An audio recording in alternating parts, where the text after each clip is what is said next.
Hello, everyone, and welcome back into the GSMC Dead Ball Sports Podcast. And for our final segment of today's show, we're going to be dissecting some interesting news from across the pond concerning France's manager, Didier Deschamps. And I know it says retired there, but it's more of a stepping down.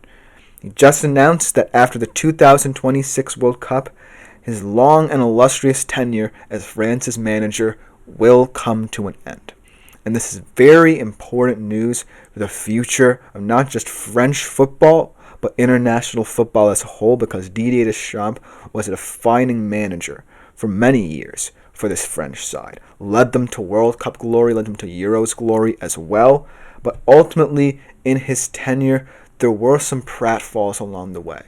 There were some questions a lot of people had about his approach as France's manager. So, if you're a French football fan or just a European football fan who loves hearing news about different coaches and how they will disrupt the perception of world football as we know it over the next couple of years, then stick around for this one, because this one's going to be very interesting, because he has really, without a doubt, left one of the most indelible impacts on his national side over the past couple of years than any other international football coach. But ultimately, there are some things that have to be tied up in the Didier Deschamps era. Mainly the fact that with all his success, he only has one World Cup to show for it. And that one World Cup was won in a manner in which more so the players stepped up rather than the manager. And Didier Deschamps really was, for many years, the prototypical international football manager, really letting the players play rather than trying to interfere too much with things like tactics and formations. And he really laid the blueprint for a lot of these managers now.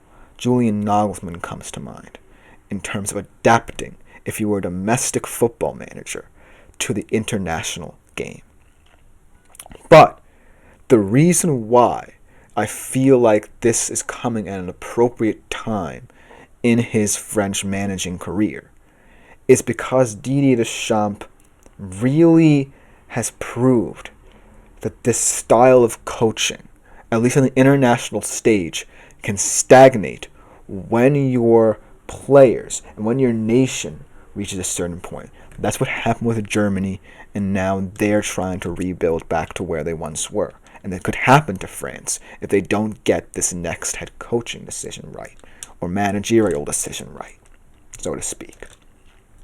Let's look at his tenure as not just a French manager, but a French player, because it really started when he was a French player. This French Revolution, so to speak. A part of that 98 winning squad, I believe, in the World Cup, their first ever World Cup victory, and then leading them to their second ever World Cup victory in 2018 as their manager, and leading them to a very successful period, long runs in both the 2022 World Cup, which they almost won, in the Euros as well, nearly winning their home Euros in 2016, and ultimately having perhaps the best career as a French manager you could have asked for. But the reason why I feel like this announcement came at the perfect time for him is because he was stagnating.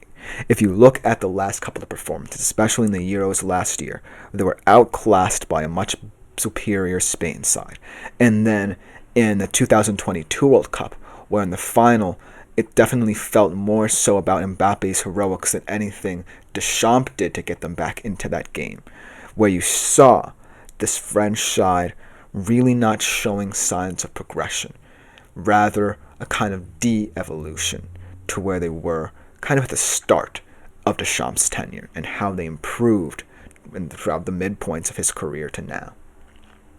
And that's why I feel like his tenure, while being remembered as one of the best in French history, will also be remembered for certain failures in terms of failure to sustain this French period of success, win even more trophies than just the one in 2018. And so that's why I feel like time ultimately caught up to Deschamps in terms of this decision. But in terms of successors, I feel like this is an even more intriguing debate concerning the future of French football than Deschamps staying until 2026. Because a lot of people, we're going to talk about my potential pick as a successor and a lot of people's, but the reason being in terms of this French youth movement that they've been experiencing, why Thierry Henry certainly seemed like an intriguing candidate as well. And it's kind of going to be familiar faces for this French managerial position in terms of former players trying to make their cases to manage this team, as Thierry Henry has already managed the under-21s and 23s to Olympic success, winning the silver medal at the Summer Olympics last summer. But I think that the reason why Didier Deschamps decided to leave after 2026 was a smart one, is because it allows for the future manager to assess not just the guys like the Mbappés and Rabiots and Dembélés of the world, but the Barcolas, the Ulisses, the Bryce Sambas of the world as well.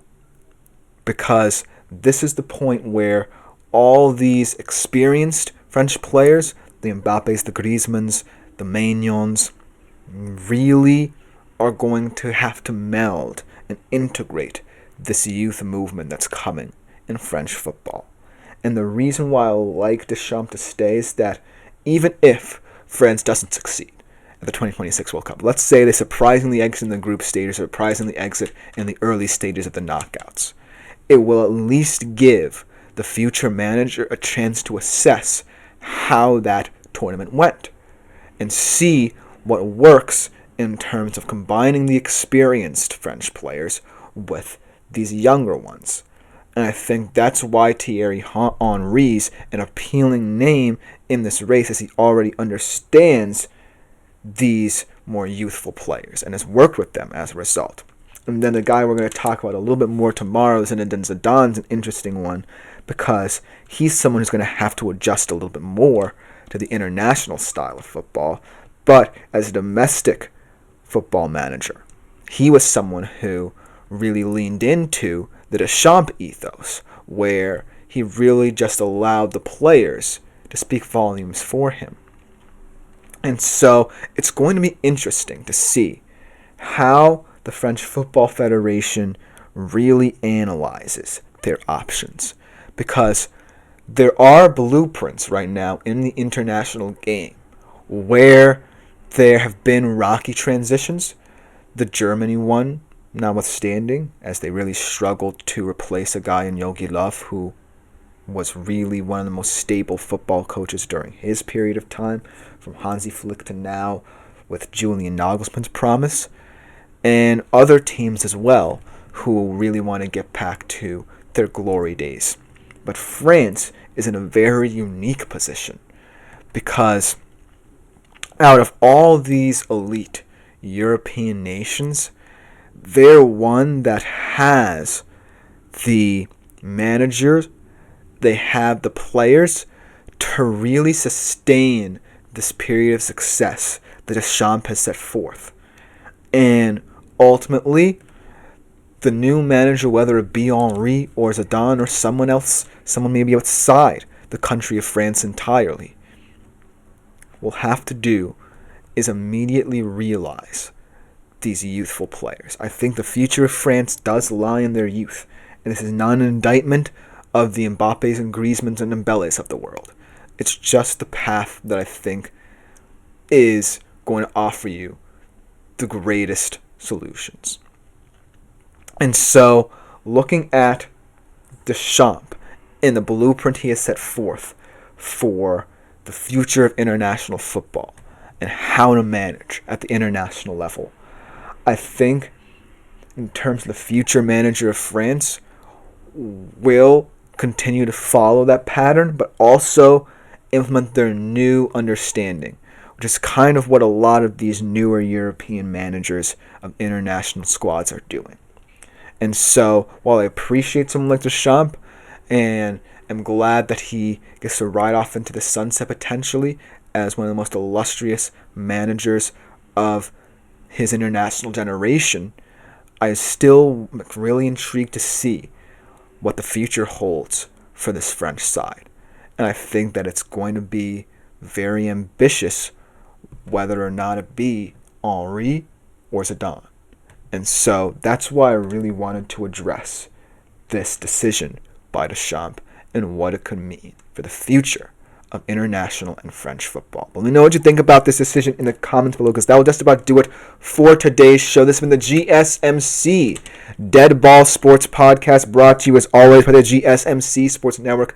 I've been your host, Christopher Shepard. Thank you all for tuning in. We'll be back same time as always, 3:30 Eastern Standard Time tomorrow. Like, follow, and subscribe to the show and the network if you haven't done so already to keep up to date with all our new content. Consider making yourselves available to the Super Chat, Super Thanks, and Super Stickers features, and our website, gsmcpodcast.net, to contribute and interact with the show a little bit more directly. But other than that, I am out for today. Thank you all for tuning in. We'll be back tomorrow as always.